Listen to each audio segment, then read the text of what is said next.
Evangelho segundo o Lucas,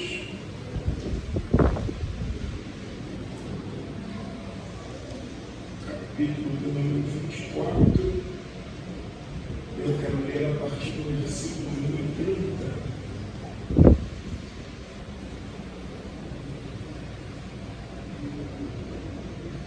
Evangelho de Lucas,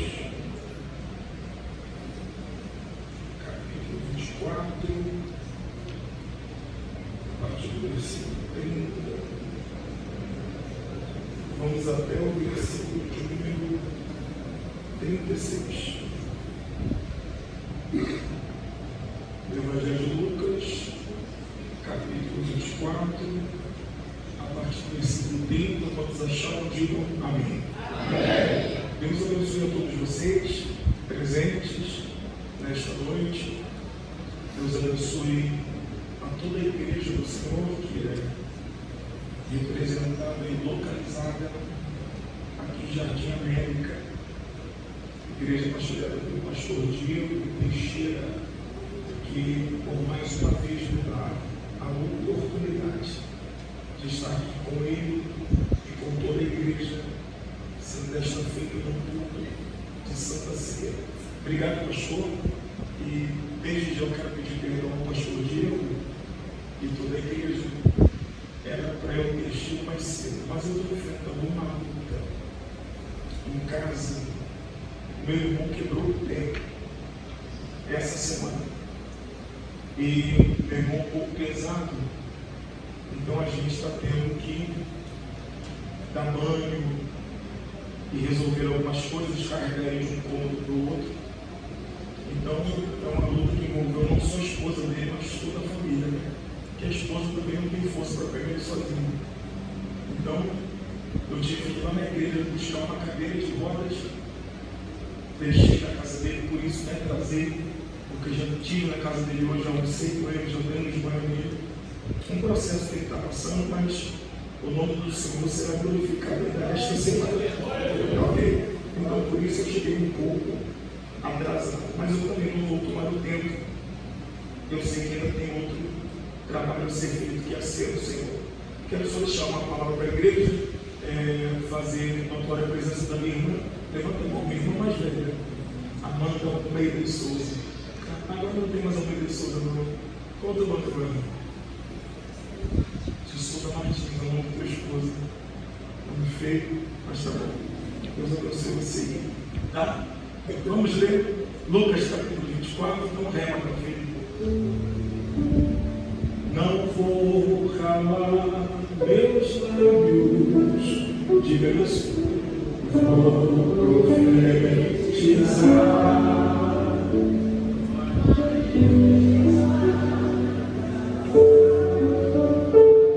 e abençoar a quem Deus quer libertar. Diga, não vou calar meus lábios. Diga, eu vou profetizar. Vou profetizar, manifestar, e abençoar quem Deus quer libertar. Levante uma das mãos, vamos declarar isso. Sou livre para viver, não vou profetizar nenhuma maldição te alcançará. Abra a voz e diga isso. Sei que Deus tem para ti uma profissão cujas águas nunca cessarão. E aconteceu que estando com eles à mesa, tomando o pão, abençoou, partiu e lhes deu. Abriram-se-lhes então os olhos e o conheceram, mas ele desapareceu. E disseram um para o outro: porventura não ardia em nós o nosso coração quando pelo caminho nos falava, e quando nos abria as Escrituras, na mesma hora levantando-se tornaram para Jerusalém e acharam congregados os 11, os que estavam com eles, os quais diziam: ressuscitou. Verdadeiramente o Senhor já apareceu a Simão.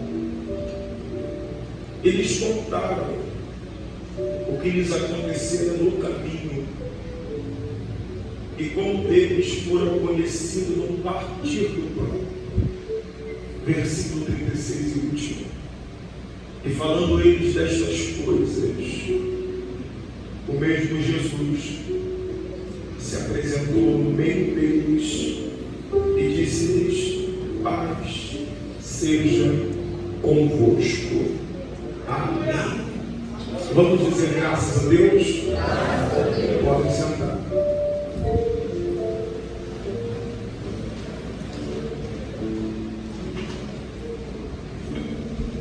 Olhe para cá e dê sua atenção. Muito breve, vamos de homem e digam amém. Amém. Uma palavra muito conhecida de todos nós, uma palavra que retrata sobre o encontro de Jesus com 2 discípulos no caminho de Emaús. E por ser uma palavra muito conhecida, eu confesso a vocês que não vim aqui falar nada novo, apenas ver aquilo que todos vocês já sabem. Pois bem, quantos de vocês ainda estão dispostos e interessados em ouvir a palavra de Deus? Tem todo mundo forte. Vamos lá. Quando nós abrimos a Bíblia em Lucas capítulo 24, nós vamos ver 2 discípulos que estão saindo de Jerusalém, e a finalidade deles é Emaús. Então tem 2 que estão abandonando o lugar de paz, a habitação de paz, e estão indo para Emaús. E na verdade isso é um cumprimento de uma profecia, até porque vocês sabem muito bem que após a morte de Jesus, os discípulos vão se dividir. Sim ou não? Cada um vai decidir seguir a sua vida. E por que, Bruno, isto é o cumprimento de uma profecia? É só você ler Mateus 28. O que está escrito lá? Veio o pastor, porém as ovelhas do rebanho ou do aprisco vão se dispersar. Então tem 2 que estão abandonando tudo, e o destino deles é Emaús. Ok. Mas alguém poderia até me perguntar: pregador, por que esses 2 homens que estão saindo de Jerusalém, estão indo para Emaús, são chamados de discípulos? Alguém precisa entender que Jesus não tinha apenas 11 ou 12 discípulos, tinha muito mais. A gama de discípulos era muito grande. No tanto que quando Jesus morre, aparece um oculto. Sim ou não? José de Arimateia. Mas se a gama de discípulos era muito grande, mas esses 2 que estão indo para Emaús não faziam parte daqueles 12 ou dos 11. Então quem seriam esses 2 discípulos? Provavelmente poderiam ser um daqueles 70, que está registrado no capítulo 10 de Lucas. Você lembra da missão de 70? Jesus disse: vão de dois em dois, casa em casa, cidade em cidade, apregoando que o reino de Deus é chegado. Então tem hoje que estão saindo de Jerusalém, e o destino deles, Emaús. Ok. Só que uma coisa que eu quero que você entenda: o propósito de Jesus para os discípulos sempre foi a permanência, o ficar, o aguardar, até após a sua morte. Fica aí, Vasco, vai ser breve. E porque o propósito de Jesus para os discípulos era a permanência, esperem, aguardem, até após a sua morte, porque em cima da permanência tinha uma promessa. Qual é a promessa, gente? Atos 2, o revestimento de poder. Então, para quem aguardasse, tinha um derramamento de poder. Só que tem dois que não querem esperar, tem dois que querem ir embora, sabendo que o propósito é: fiquem, aguardem, permaneçam. Vocês estão comigo? Eu estou sozinho, senhor. Não dá tempo de enfatizar muito, então só dá tempo de eu liberar e receber.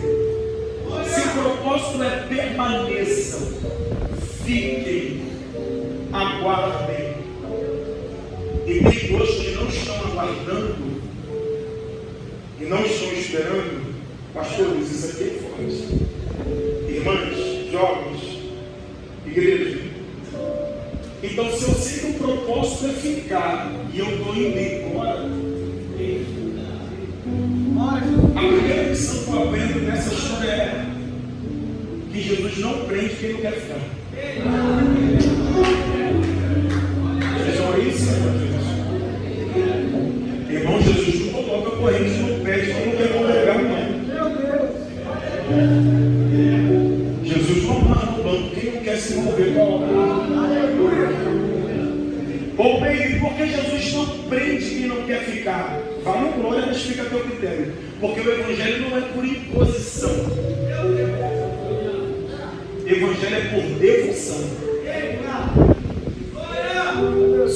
Não vim aqui doutrinar a igreja de ninguém, porque a igreja tem pastor.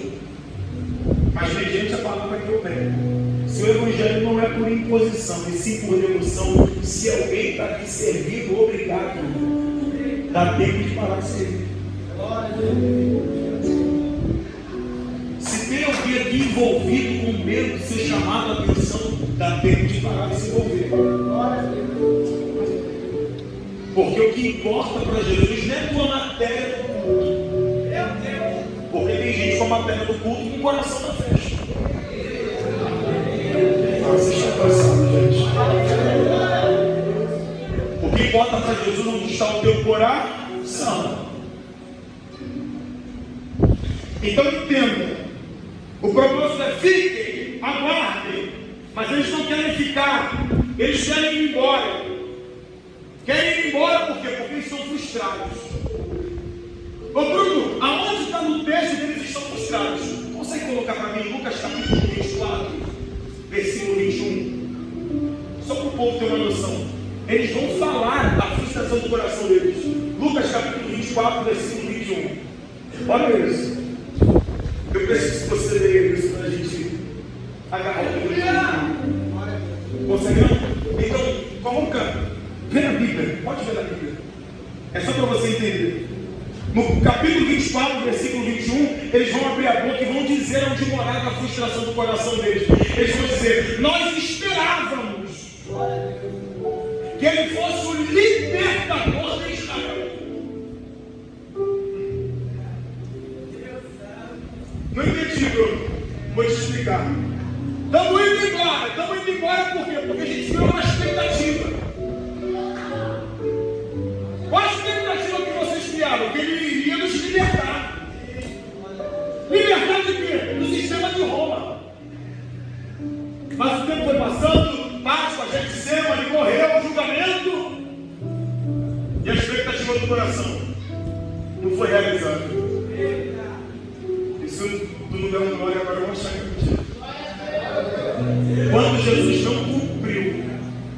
expectativa que eles idealizaram no coração. Sabe qual foi a atitude deles? O carro está aqui, a chamada está aqui, a carteirinha está aqui, o departamento está aqui. A gente vai embora. Como assim? Só vale ficar se ele fizer do meu jeito. Obrigado, Jesus. Só vale permanecer se ele abrir a porta, se ele dar um carro, se ele salvar alguém da tua casa.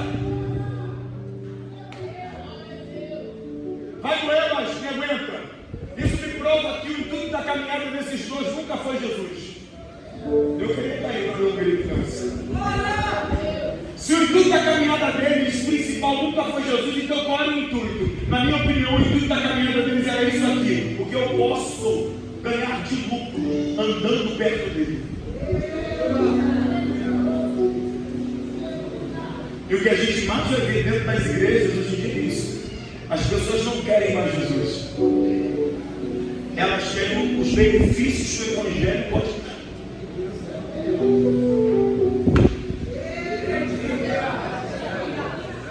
Então tem dois, não amiga, já estou terminando. Tem dois que sempre viveram perto de Jesus, mas ao mesmo tempo distantes. Paradoxal. Como é que eu consigo ver perto do Senhor, mas ao mesmo tempo eu estou distante? Eu posso estar perto na matéria, mas distante do propósito. Então, se tem alguém do lado junto, mas distantes, porque a matéria está perto, mas o coração está longe, isso me dá uma base para a gente lá naquele versículo e dizer que o reino dividido não subsiste. Já tem um trabalho de ser, ela vai. União é trocar cálice.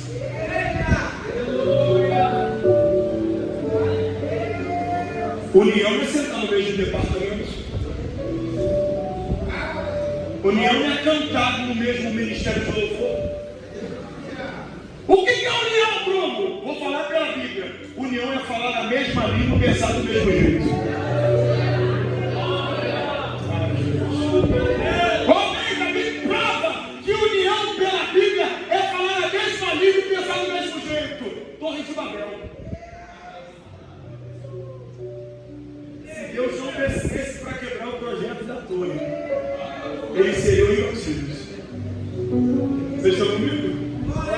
Se Deus não descesse para colocar um fim naquele projeto da torre, não tinha homem na terra para acabar com aquele projeto. Porque eram vasos? Não. Cantavam muito? Não. Pregavam muito? Não. Falavam a mesma língua.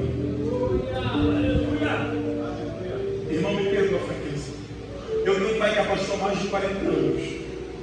Não estou dizendo que meu pai é crente há 40 anos, estou dizendo que ele é pastor. Nós somos criados na igreja. E disso aqui a gente aprendeu um pouquinho.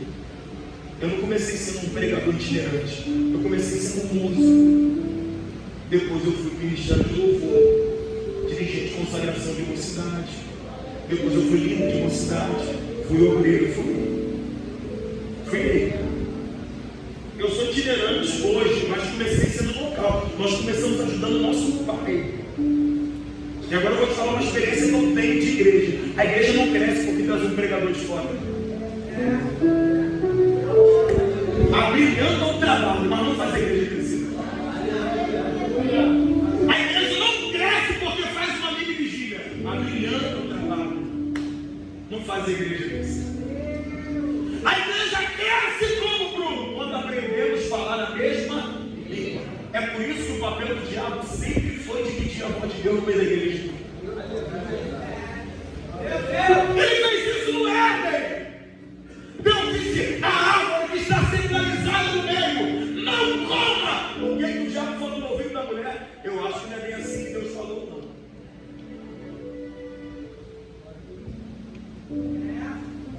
É que o diabo sabe que quando ele consegue confundir a voz da liderança e levantar outras vozes, o reino está fadado a fracasso. Bruno, que palavra dura é essa? Não sei. Isso é uma palavra para quem mais critica a igreja do que apoia. Isso é uma palavra para quem mais está com a perna da liderança da igreja do que pega na mão do pastor e diz: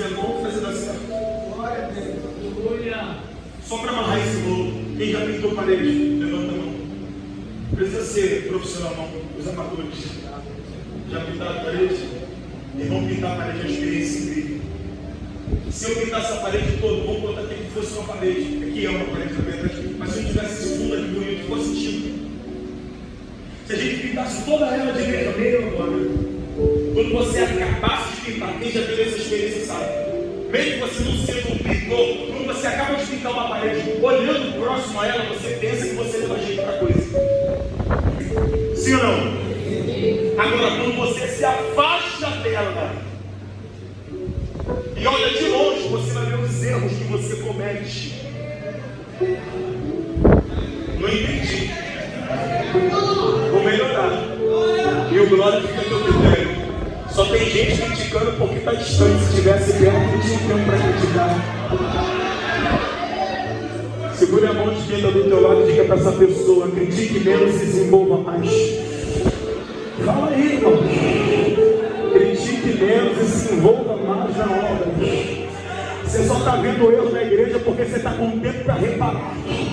Porque se você tivesse envolvido, tentando ajudar o pastor a visitar pessoas, tentando fazer com que a obra crescesse, você não tinha tempo para criticar, para reparar naquilo que está dando errado, naquilo que não está dando certo. Eu tenho uma palavra para quem quer dar um glória, a palavra é essa. Esse é o ano que a Efatá não vai regredir. Esse é o ano que a Efatá vai progredir no nome de Jesus.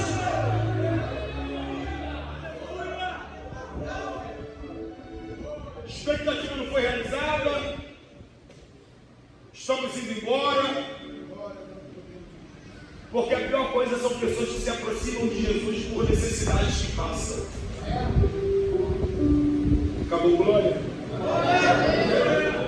Fulana está vindo para a igreja porque se você sempre foi faltosa, meu marido está desempregado. Você não quer, Jesus. Você quer a porta. Fulano está sido por quê? E aí, me engrenou? Não, pastor, eu estou com dinheiro preso lá no juiz. E eu escutei da boca da irmã: se eu viesse com um trabalho de oração, Deus ia destravar. Então você não quer, Jesus. Você quer um dinheiro que a tua mão não consegue receber.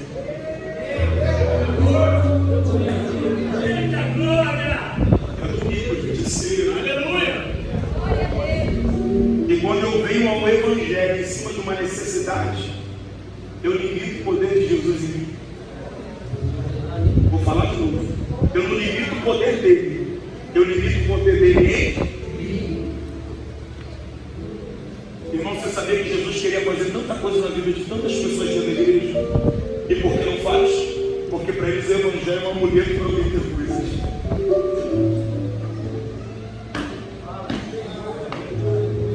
É por isso que alguém, Priscila, Carol, precisa entender, Pedro, o Evangelho não é apenas uma parte, uma totalidade. Jesus é maior do que um carro, é maior do que uma porta, é maior do que uma cura. Só para amarrar essa introdução, para eu entrar, não deixa eu ficar 3 coisas eu pastor Diego. Um dia Deus disse: ô Moisés, fala, Senhor, eu preciso que você se apresente a Faraó. Para falar o que com o Faraó? Mande-me liberar meu povo. O clamor dele chegou até mim. Alguém tem que crer nisso. Moisés deu 3 passos, voltou e disse assim: Senhor, só tem um problema. Qual o problema? Já deu um tempão que eu saí do Egito. Eu não tenho mais aquela moral de filho da filha de Faraó. Quando eu chegar lá, o Faraó vai perguntar: tá, mas liberar o nome, o povo, quem mandou? No nome de quem você veio? Eu preciso de um nome para chegar lá e cair. Qual é o teu nome? Isso aqui só vai dar glória quem ama a Bíblia. Eu imagino Deus olhando para Moisés e dizendo: não fala que eu sou Jeová Jireh, não. Porque você vai me limitar. Eu não sou apenas Deus de providência. Só 2 minutos. Nem fala que eu sou Nissi, Rafá, Sabaote, Siquinui. Não. Eu vou te falar o que vai me definir. Irmão, se tiver 3 crentes para dar um grito agora, fala que o eu sou te enviou.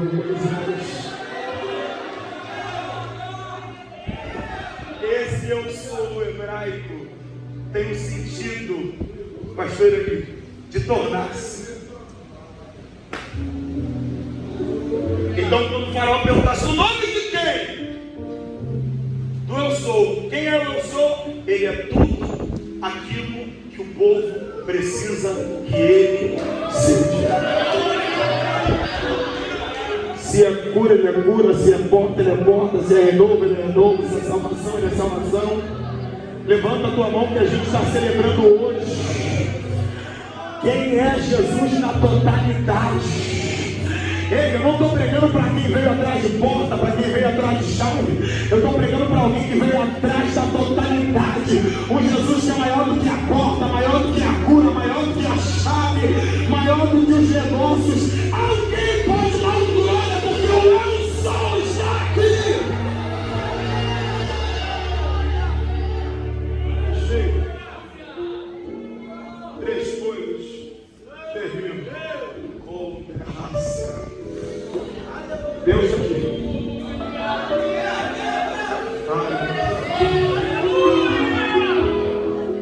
Como começa a história? Nós lemos a partir do 30. Liga. Mas a história começa a partir do versículo 13. Começa assim: naquele mesmo dia. E naquele mesmo. Não, interage, não, consumo para quem está lá fora ouvir. E naquele mesmo dia. E por que naquele mesmo dia? Porque o encontro de Jesus com os discípulos no caminho de Emaús foi à tarde. Porque de manhã as mulheres foram lá no sepulcro. Quando chegaram no sepulcro, falou que tem alguma coisa errada, porque a pedra está removida. Aí Maria escuta uma voz dizendo: por que procuras dentre os mortos aquele que já está vivo?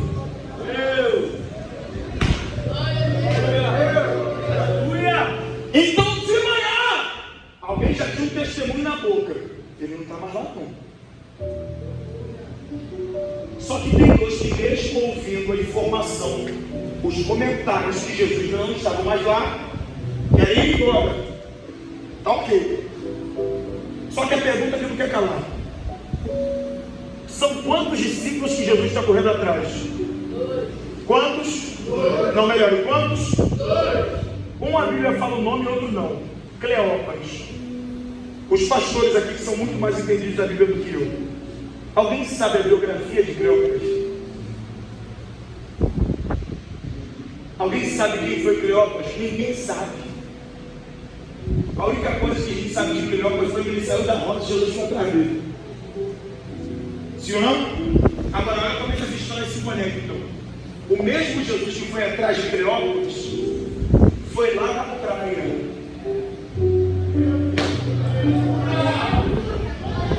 Pedro tentando pescar a noite toda, não conseguindo. João 21. Quando eles estão voltando numa rede vazia, quem estava com o braseiro aceso, esperando eles? Jesus. Quando eles estão voltando com a rede vazia, Jesus bradou: filhos, vocês estão com fome? Tem alguma coisa aí? Quando João escutou aquela voz, João disse: eu conheço essa voz. É Jesus que está ali e vem atrás da gente. Então olha a beleza da história, Priscila. O mesmo Jesus que correu atrás de Cleópas foi o mesmo Jesus que correu atrás de Pedro. Agora vai apertar mais um pouco. Só que Jesus correu atrás de Pedro, eu vou entender. Pastor da igreja, o homem das 3.000 almas, sim ou não? Só que agora correr atrás de Cleópas, alguém que só está aparecendo na Bíblia para dar trabalho. E agora, se tu der um glória, você está no tudo errado. Porque o poder do Evangelho está aqui. O mesmo Jesus que corre atrás do pastor é o mesmo Jesus que corre atrás do problemático. Não estou entendendo. Eu estou dizendo que a gente, como igreja, nós como igreja, fazemos distinção de quem a gente quer correr atrás.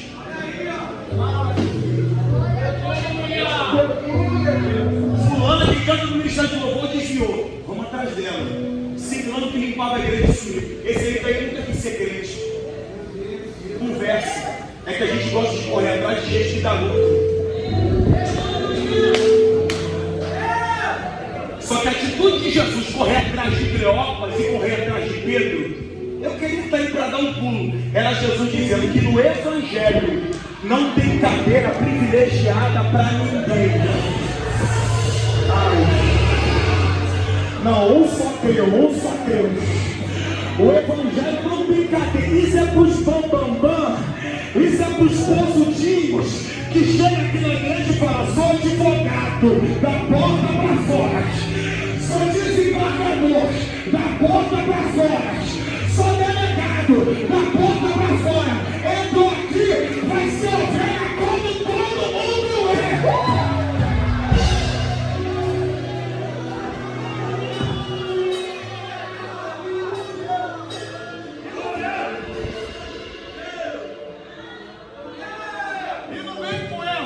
Eu digo, e não vem com essa, o meu dízimo é o mais alto. Você tem que ir aqui, não tem dízimo maior, é 10% para todo mundo.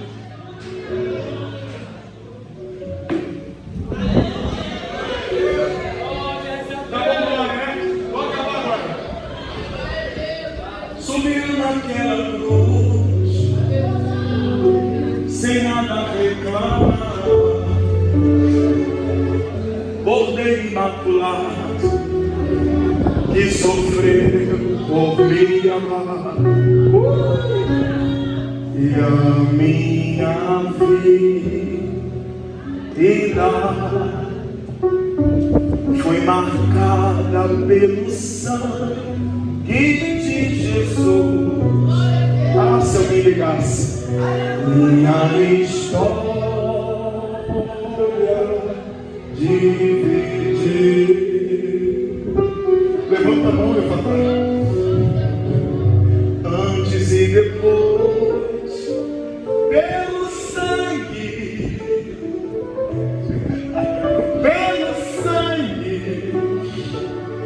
de Jesus. Se alguém levantar a mão para receber, eu libero. Eu fui salvo pelo sangue.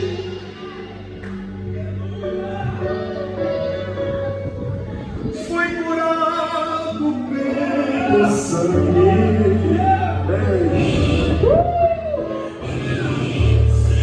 Fui liberto pelo sangue. Ah, se alguém desse glória. Fui comprado pelo sangue. O sangue de Jesus, que me leva até o céu. Glória a Deus. O sangue de Jesus,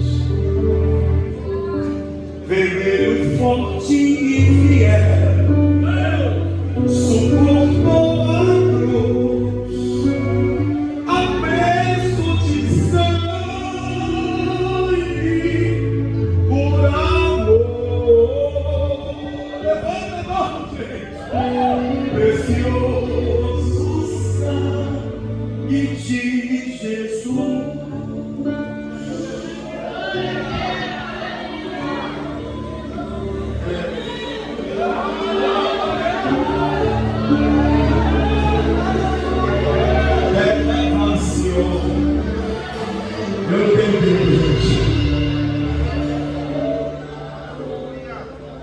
Pastor Diego, 2 minutos eu entendo. Eu tenho um comentarista, meu pastor, que ele diz que eles não estão indo para Emaús para tentar uma vida. Esse comentarista diz que eles estão indo para Emaús, Pedro, porque provavelmente eles já tinham uma casa lá. Aqui não é perto. Então, se eles já tinham uma casa em Emaús, ninguém está indo para onde nunca viu, ou para onde nunca foi. Alguém só está voltando para a velha vida. Esse negócio já está em Jerusalém, mas com casa em Emaús. Canta aqui com casa lá, prega aqui com casa lá, dá glória aqui com casa lá.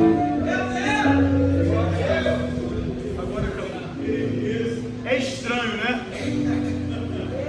Até porque essa ideia de estar aqui com casa lá, isso me prova que Emaús sempre foi um plano B daqui. Não, vou falar de novo. Se eu tenho uma casa lá, mas estou aqui, me dá a ideia que lá é meu plano reserva. Que se der errado aqui, se o pastor não aceitar o jeito que eu me visto, se eu não gostar do jeito que a igreja procede, eu volto. Até porque quem não quebrou a casa lá é porque tem sentimento de voltar nela. É por isso que Josué disse para o povo: vocês têm que se decidir hoje. Está feio. Esse negócio de um dia vocês estão com Deus, outro dia vocês estão com Deus dos amorreus.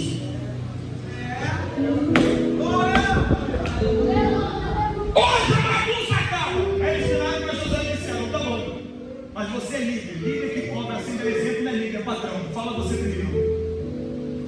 Josué disse: eu não sei vocês, mas eu e a minha casa.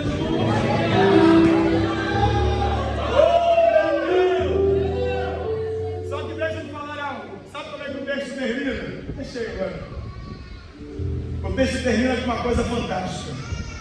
Está escrito que enquanto eles andavam falando de Jesus no caminho de Emaús, falando de quem? De Jesus?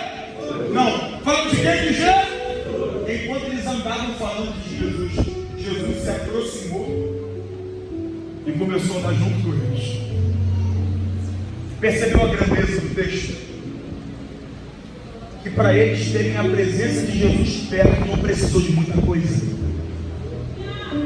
Foi só falar dele. Aleluia! Sabe por que os nossos cultos estão gelados? Sabe por que nossos cultos parecem mais shows do que cultos? Mais uma peça de teatro que no final a gente aplaude do que glorifica. Porque a gente fala de tudo no culto, menos de Jesus. E está claro no texto: para ter a presença dele não precisa de muito, é só falar o nome dele.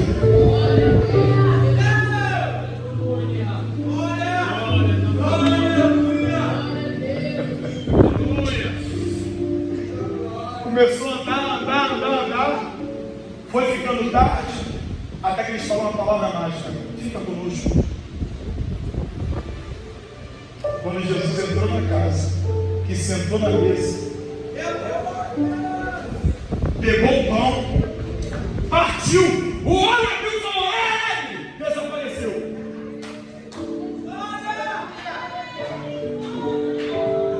Um dos simbolismos de pão na Bíblia: comunhão. Jesus sentou na mesa e partiu o. Então perceba que enquanto não tinha comunhão, não tinha visão. Porque a Bíblia diz que os olhos deles estavam com os que vê, mas depois que a comunhão foi partida e dada, os olhos foram lá. Talvez a tua falta de aproximação seja a tua falta de comunhão.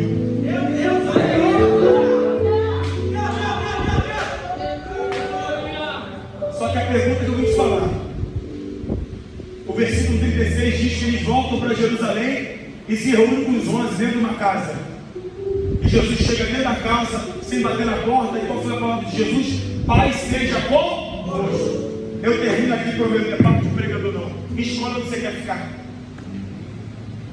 Em Emaús ele se manifestou, mas em Jerusalém ele deu a paz. A pergunta que eu faço à igreja é: quer viver de manifestações ou quer viver da verdadeira paz? Deus abençoe.